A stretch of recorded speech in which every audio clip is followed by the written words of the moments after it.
Back in the September of 2013, we were blessed with one of the best horror games I and many others have had the pleasure of playing, Outlast. This game was pretty revolutionary and also very popular in its prime. Not only was the gameplay good as well as horrifying, but the story was interesting, the characters were fun, and the impact on horror games was massive.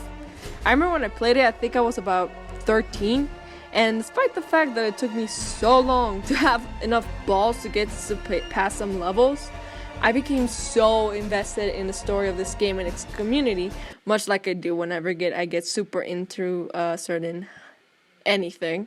I read the comic series, which was released on the Outlast webpage, which you can still go read right now. You should check it out. It's really good, and it explains a couple of things about the Outlast lore. People made amazing art about it, and one that could be either really good and also pretty terrifying sometimes. Some cosplays, most of them being about Eddie because everyone sends for the Groomy Boy. Every now and then, that weird comic that was made to look cute and funny for some reason. Some great jump scares moments that were engraved in our memories.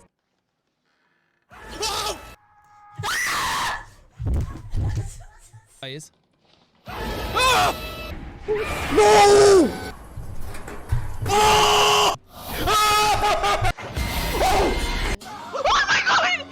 Oh my god! Sadly, oh my god, I fucking hate these. The fan fictions that I, unluckily to say the least, that God decided to just plop on my head into hell. It wasn't God, it was Satan. It was definitely Satan who put this on my head. I found out about these and I've never been the same again. I didn't know people had the hots for Chris Walker, but now I do and it fucking sucks. Anyway, needless to say, I really liked the game. In 2017, when the sequel was announced and people started playing it, I did everything in my power, which was not much to be honest, to avoid seeing the Let's Plays and the reviews because I really wanted to play it on my own with, my first time reactions. I did this for 2 years surprisingly, and eventually I was able to get it for $30 in a disc that included Outlast 1, Outlast Whistleblower, and Outlast 2 all in one for $30. Which now that I'm looking back at it, $30 for 3 games, well 2 games in the DLC. I thought it was a great deal, so I played it.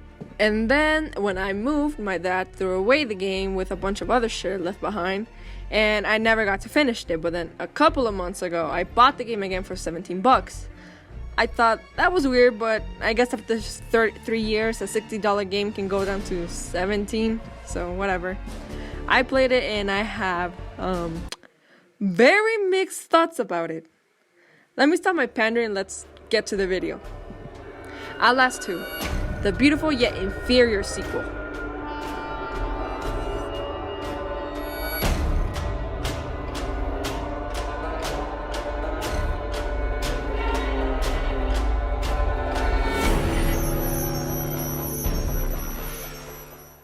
So first things first, loading up the game, I thought it looked incredible. The graphics were definitely buffed up from the last game, and now that it takes place in a forest, I thought a lot of the scenery was so gorgeous to look at. Many locations and details in the game definitely gave it an aesthetic that I enjoyed, not only because it was horrifying, but because it could also be gorgeous simultaneously. It was definitely that balance of those disturbing images that can look kind of beautiful at times, but also they creep you the fuck out. I found myself looking around the sections where you aren't getting chased, that's like only the beginning.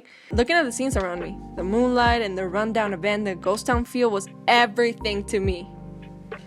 I also thought the concept for the story, at least at first, was very interesting because when you pass the prologue section and you start learning about what's actually happening, you get invested in it, definitely.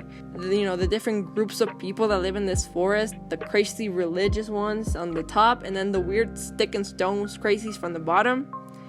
And also the dispute that they have according to you and your wife Lynn. I thought, considering that the first Outlast took place in a psychiatric hospital with crazy people, to have the sequel talk about a different kind of crazy, with this being insanely religious people, was a very clever concept. Now, the main problem of the game also has to do with the setting of the game. You see, in the original Outlast, most of the game took place in a building, which made the chase scenes easier to travel because many sections would often be blocked off, and you really only had one way to go that you would follow. Except for the certain sections like the patio, the game always had a way of showing you where to go without blowing it in your face, that's what she said, which was well done. On the other side of the spectrum, you have Outlast 2, where instead of it being in a building with a clear direction for you to take when getting chased, that will make it easier for you to travel when you're panicking over the variants coming for that ass. And here, you're in a wide fucking forest with zero clues as to where to go while being chased, which falls into the problem that unless you already know where you are going, the game has a lot of trial and error because you're in such a broad space that it's almost impossible for you to figure out where to go without dying at least 2 times. And for me specifically, at the crucifixion scene, which, oh yeah, by the way, it's spoilers. At the crucifixion scene, where you have to find your camera and the badges to heal up, thing is, I was doing this section probably at a faster speed than the game wanted me to, because once I got done, I went forward expecting to find a way out like you should, but I couldn't find anything. And as soon as I turned around, boom! This bitch comes out of nowhere, and apparently it was following me the whole time without me knowing, and I couldn't find where to go at first because I assumed I had to go forward, but no, I had to find this one very specific fucking route that I couldn't have guessed until I had died more than 3 times. Oh, and the worst part? If you die in this section, you have to restart from watching the cutscene of you waking up and taking off the nails and finding the bandages again and the camera again and having to see yourself being slowly bandaged over and over until you find out where to fucking go. It was easily the part that I hated the most. Unless you play this game on normal mode, and hell, I don't even know if that helps, to be honest. It probably is just as hard, but I don't know. I played it on hard mode, so whatever. You'll have to do that section at least 3 times. The features come and go at times, I never once ran out of batteries. Again, I was playing on hard mode, which was weird. I played Outlast 1 on normal mode, and I ran out of batteries for like a whole section of the game once, but alright. I was never in a situation where I had to travel in the dark, despite the fact that these batteries drain faster than my will to live. You might as well have brought a box of matchsticks. I also never hid, mostly because it was always bullshit, and I just ended up never using it while being chased. Never went more than 5 minutes without your camera like in the first one. You only have those few minutes in the crucifixion segment. There was also this feature where you're able to listen where people were coming from, and it tells you like from left to right, the sounds getting higher and lower. Also, I never used it, except for the one section where it was completely necessary, and it was cleverly done, but it was only one section, but like really close to the climax, so. The healing was pretty useless, considering that you can only heal when standing still, and if you're being chased and need to be healed and you stop, then you'll die. They might as well have removed that feature because it was pretty useless, to be honest. A lot of things involving the chasing in that country/forest area frustrated me. But the school was different. Now, I was a bit mixed on the school segment, but I leaned more to liking them better. Because, I thought the psychological horror was pretty terrifying. Not terrifying, but it was, creepy. They never really scared me. It was the creepy and clever way that they manipulated the sounds and the visuals in those segments that made it really good. Like the iconic shadow jump scare. Everyone knows that one. Mixed with the fact that the school itself is very creepy at night. Again, like those disturbing images that you see paired up with creepy music. Also knowing that there was some dark shit going on in the school with suicide and the evil priest made those segments feel more like they were actually trying to inflict horror upon you rather than the rest of the game. Where the rest of the game actually felt like it was trying to disturb you rather than scare you with, gross imagery and fucked up situations.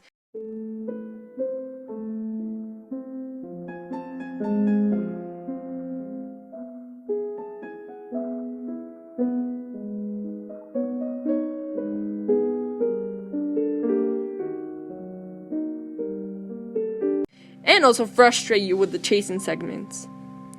I could say that the segment of the lake was probably the scariest one that didn't take place in the school. And probably the scariest overall because, you're not being chased at all during this. And it actually, scares you, The idea of being in this water, you can't see anything underneath you. Especially for me, who, I can't say that I have it diagnosed, but, thalassophobia, where you're afraid of the water and everything, like the open ocean and things like that. It was pretty fucking scary. The imagery is creepy and, that was well done. But by far, by far, the worst aspect of the game was 100% its story. Like I mentioned before in the beginning, I thought that the concept of it was very interesting and it made sense, you know? Having this time be focused on religious people and, keeping on the trend of having different kinds of crazies be the theme of the game, of the franchise in general, was pretty clever. And at first, the story seemed like it could be interesting, but as you keep playing, you come to realize how it all falls apart, like a fucking cheese mountain. In the actual game, you have no fucking clue about what's really going on in this story, even if you collect most of the notes. I guarantee you that you will still be lost. Unlike the first one where we had Miles' notes that sometimes summed up the situations at hand, you don't get that here, like at all. You never get anything from the character aside from Lynn, come on! Here, come on, Lynn, come on, Lynn, don't stop! Lynn, don't stop, Lynn, come on! I'm almost there, Lynn. Lynn! I didn't read any of the notes because of how lengthy they were, and I really didn't think that they would be important, but without them, you won't have any idea as to what's going on anywhere. The lights in the beginning are only explained when you find a note that is hidden close to the lake area. I didn't even know that note existed. And even when you have some semblance of what's going on, it all wraps up in the worst way possible. Let me tell you what's actually going on. The lights are surprisingly controlled by the Murkoff Corporation and are emitted by the radio towers around the area for mind control experiments. Those lights are the reason your helicopter failed, and it also causes hallucinations in people, which is why Blake starts experiencing those school segments. It's also why the ending happens, if I'm correct, why the zone just fucking explodes for no reason. It's also why, for unknown reasons, Lynn appears to be pregnant and dies from delivery. Keep in mind, I found out about all of that by going and reading the fucking wiki. I literally did not know about half of these things until I'm writing this script right now. I had no idea what was going on. The comic books are the only other thing that mentions these radio towers, and also NLE, who's if you remember, is the reason why Blake and Lynn are in Temple Gate to begin with. Yeah, I just remember that the place is called Temple Gate. Also, the Wall Rider, by possessing a colony of ants, destroys those towers, and it's probably why the storm at the ending of the game happens.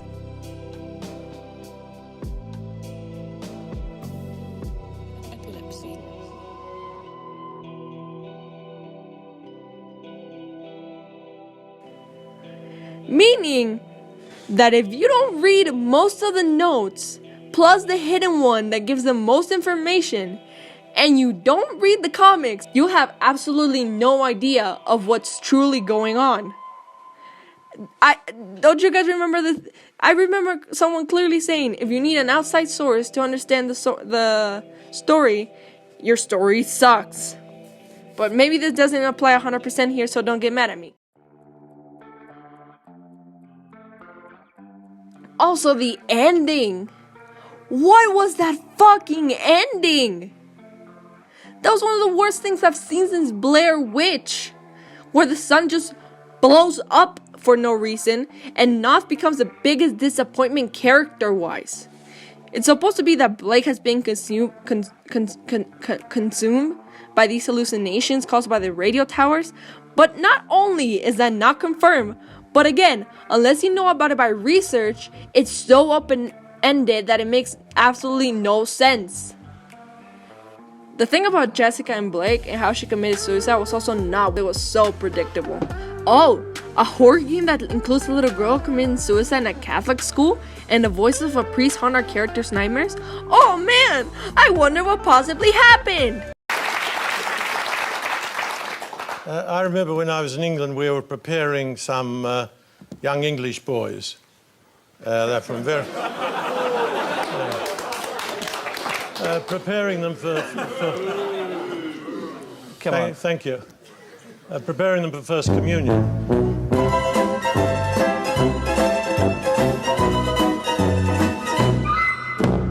And if you get sexual assault, congrats! You have a fucking brain cell! The only surprise was that he murdered her afterwards and that she didn't really commit suicide.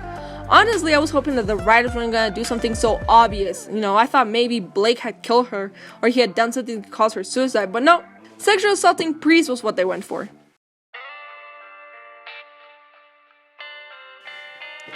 Finally, the characters were probably one of the biggest downgrades. Not only were they far from being iconic, they were barely memorable compared to the ones from Outlast. Very early on, I was able to see what characters were supposed to replace what. So I knew Big Daddy was Martha. Nick and Lair were Traeger. Val was like the twins, and I thought Father North would be like the wall rider, but we'll get to that. Remember Chris Walker, the first enemy that scares the shit out of you in your first encounter, and you always have to be wary of him showing up when you least expect it? His design with like the ripped off lips, nose, and the third eye that he makes himself, the way he would rip people's heads off, and the way he called you little pig, his iconic chain noise, and also the satisfying way in which we are running and we come across him near the end of the game thinking that, well, this is really it, I'm gonna die. And he's mauled by the wall rider that was previously chasing you by possessing him and shredding him through a vent.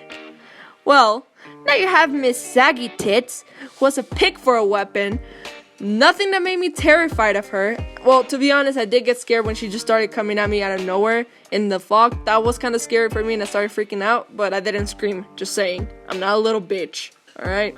She had no connection like the one you had with Big Daddy, and her death is honestly fitting for her considering it's so unmemorable, but so stupid. I didn't even know what happened when I first saw it, but I swear to God, the way she died, which also happened around the same time that Big Daddy gets killed, she gets stabbed by God. I legit don't know, dude. I don't know. Something just impaled her out of nowhere, and at first, because I wasn't looking right, I thought Lynn had stabbed her, but no! What was that? Oh, shit! Blake! God, give me voice! God, guide my hand! God, give me voice! God, guide my hand! God, give me voice! Shit! God, guide my hand! God, give me voice! God, guide my hand!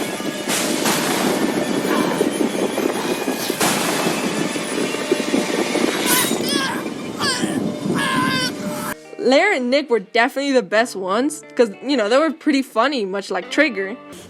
Of course. How could I not see it? A modern Christ would use a camera, not a book. This is our gospel. Hell. And they were unique with the fact that, unlike other enemies, they shot fire arrows at you, making them long range. But unlike Traeger, who cut up your fingers, here they just try to crucify you. I mean, that's kind of bad too. He wasn't around for his segment as long as Traeger was, or I think so, I can't remember exactly. And also wasn't as threatening because as soon as I got in the house, they stopped being a threat. Like legit, it's like close the door, it's like, oh shit, I guess we can't chase him anymore. Well, alright everyone, let's go home now. Also, the way they kill them, and I just realized a lot of these characters have the worst death imaginable, bro. Was that when you escape by climbing down a rope, he's pushed off by some of the inhabitants. For some reason, and you just see him fall and die. Traeger's death was so good because we think he got us cornered in the elevator, but for the first time, Miles actually fights back and pushes him back, causing him to be crushed by an elevator, where Larry and Nick just fall next to us and die. Then as Bao, who I thought was interesting because apparently she was transgender, and I was like, that's kind of cool. And she also had us in that little orgy with her where we are booty fucked. That was the only thing that I remember because after seeing the booty fucking, we come back and she's dead. We didn't even see her death. She chases us for a bit in the mine segment, and her design with the crown and the vines kind of reminds me of a horror version of Poison Ivy. That's all, you know, that's it really. So she didn't affect me that much, but I had no idea that she was the one on the floor being beaten and killed because not even a second after coming back, you start being chased and you don't even get to see what happened. So not only was her death off screen, but we don't even get a second to see what happened. And finally, there's Noth. I had high hopes for him because of the way that he was treated by everyone as a sort of godlike figure. You know, the way he presents himself when we first see him in person in that church where he tortures and kills a man and that we were just talking to, made me believe that he was gonna be an interesting final boss, considering he was being presented similar to the Wall Rider. I could only imagine of what the climax against him would be like. What he wanted the baby to be killed, so it probably will take place after the birth of the baby, so we'll probably be having the baby with us, and that would have been an obstacle that would prevent us from doing other things that we could do before. You know, like we couldn't be able to climb as easily, so we have to get away from him faster or something like that. Or maybe because of his large size, they could have done something differently rather than simply chase you, you know. Because unlike Chris, he's not like a beefy Big Daddy. Perhaps trap you in an area where you have to use your surroundings to prevent him from getting his hands on you. I don't know, something like that. Or maybe with the said hallucinations, he maybe could have been aware of them and try to use them against you while you try to find a way to kill him off. I don't know, to be honest, I'm spitballing, but no! Unlike the Wall Rider, who chases after you in the final part of the game, he can be different because he can phase through walls. He can only see you can only see him through night vision, and you have to kill his host to stop it, and he will never stop chasing you. Only for it to throw you around, hurting you horribly, and finally taking you as his new host, getting you killed in the end by a military force. In Outlast 2, Knopf has you in front of him. You're weak, with a baby in your hands. And he just talks about how everyone outside is dead because of him. How he killed his own children when in reality they all committed suicide because he said he could no longer hear God, and talks some more until he slices his own throat. I'm sorry. What? I was so frustrated with the fact that this was the ending we got for a villain that could have been so interesting to go up against. The climax of Outlast was intense and panic-inducing. This was just low, confusing, and frustrating. My final thoughts are that the game is a mixed bag, you know. It has really good parts in its gameplay that are generally horrifying, you know, considering I did scream like a little bitch more than twice in this game. But the chasing can also get a little bit frustrating. I know that like I sounded super fucking negative throughout the whole review about the story and shit, but I feel like the story itself is really good, you know. Let me explain myself. The story itself, when it all comes together, you know, it's really good.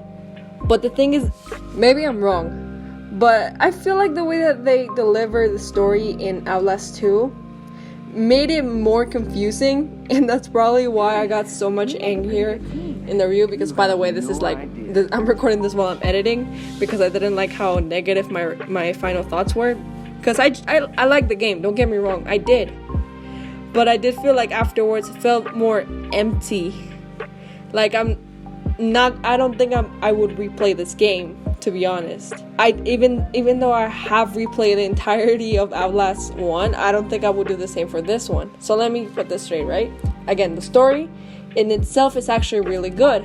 But the thing is that for you to understand it that well, I feel like the game cut out parts that were probably necessary to understand.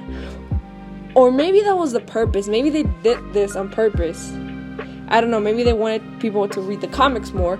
Or maybe they did this on purpose for, you know, something in the future. Maybe this was going to be explained in Outlast Trials.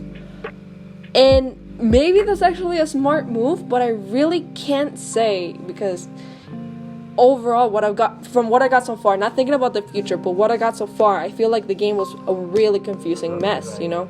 Especially since to understand it to the 100% that you need to understand it, you will need some of the Murkoff accounts, which is the comic books. Maybe you don't need the wiki as much. I thought I needed it, but again, I'm fucking stupid. So maybe you guys didn't need it, because I saw people who were able to point out some little hints in there that they throw at you. Again, I don't fucking know, but whatever. The characters, yes, I feel like they were not as iconic, and they were pretty unmemorable compared to the ones in Outlast. But I will say, they were not shit, like actual shit. They were like shit, but shit that smelled good. if that's any better, you know? Like, I would never, like, at least people, you know what? Oh, fuck, I should never say this, but I know people are gonna say that they want Marta or Val to step on them and fuck them. I don't know, bro, but if you told me which one I'd rather fight against, not fight against, but you know what I mean, Chris Walker or Marta, I'm gonna definitely pick Chris Walker, because I think Chris Walker's a lot fucking better.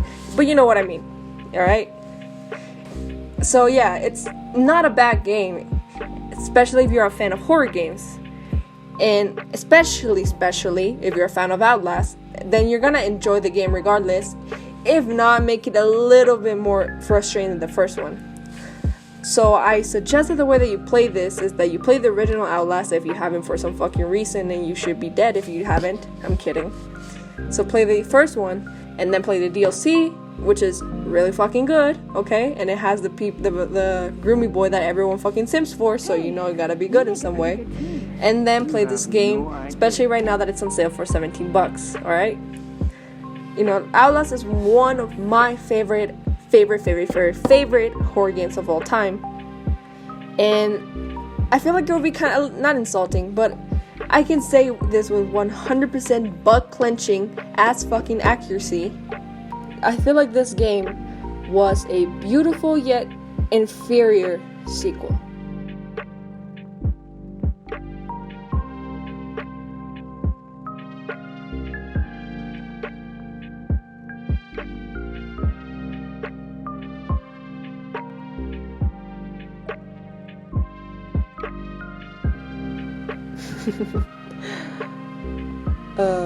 I'm going fucking insane.